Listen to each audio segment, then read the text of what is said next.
उत्तराखंड के टिहरी गढ़वाल से एक बेहद सनसनीखेज और दिल दहला देने वाली वारदात सामने आ रही है, जहां एक युवक को अपनी प्रेमिका के बुलावे पर उसके गांव जाना इतना भारी पड़ गया कि उसे अपनी जान गंवानी पड़ गई। प्रतापनगर क्षेत्र के देवल गांव निवासी 18 वर्षीय कीर्तन रविवार रात अपने घर पर सोया हुआ था। तभी रात करीब 12 बजे से 12:30 बजे के बीच उसे खोलगढ़ गांव की एक युवती का फोन आया।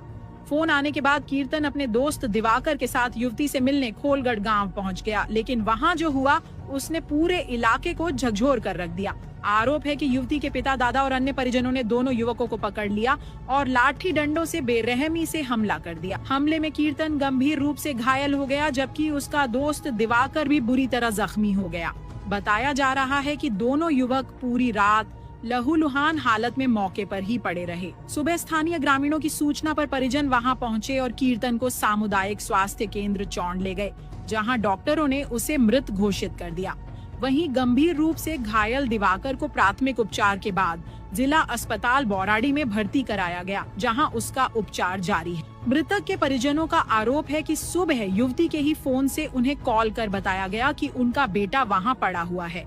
परिजनों का कहना है कि यदि युवक से कोई गलती हुई थी तो उसे पुलिस के हवाले किया जा सकता था या परिवार को सूचना दी जा सकती थी, लेकिन किसी को कानून हाथ में लेकर उसकी जान लेने का अधिकार नहीं है।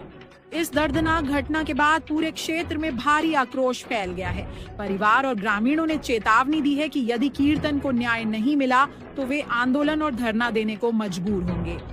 उधर पुलिस ने परिजनों की तहरीर के आधार पर युवती के पिता के खिलाफ हत्या का मुकदमा दर्ज कर जांच शुरू कर दी है।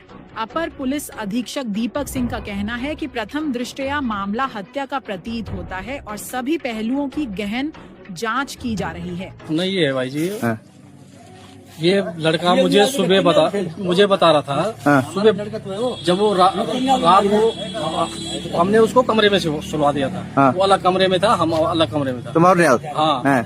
अब ये साजिश थी कि क्या थी, जो किसी ने इसको रात को बुलाया कि क्या हुआ क्या नहीं हुआ। ये रात को खोलगढ़ पहुंच गया। अब कैसा पहुंचा, क्या पहुंचा, वो इसके बारे में मुझे कोई पता नहीं है। ठीक है। जब मैं सुबह सो रखा था तो उस टाइम उसका इसी लड़के के फोन से उसका फोन आया था।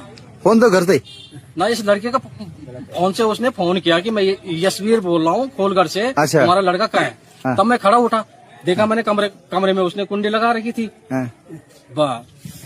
उसके बाद फिर मैंने उसको कॉल करने की, बैक करने की कोशिश की, उसने फोन नहीं उठाया। फिर उसने बाद में कॉल की कि भाई क्या करूं मैं इसका। मैंने भाई मैं क्या कर सकता हूँ भाई, अगर मैंने गलती हो गई है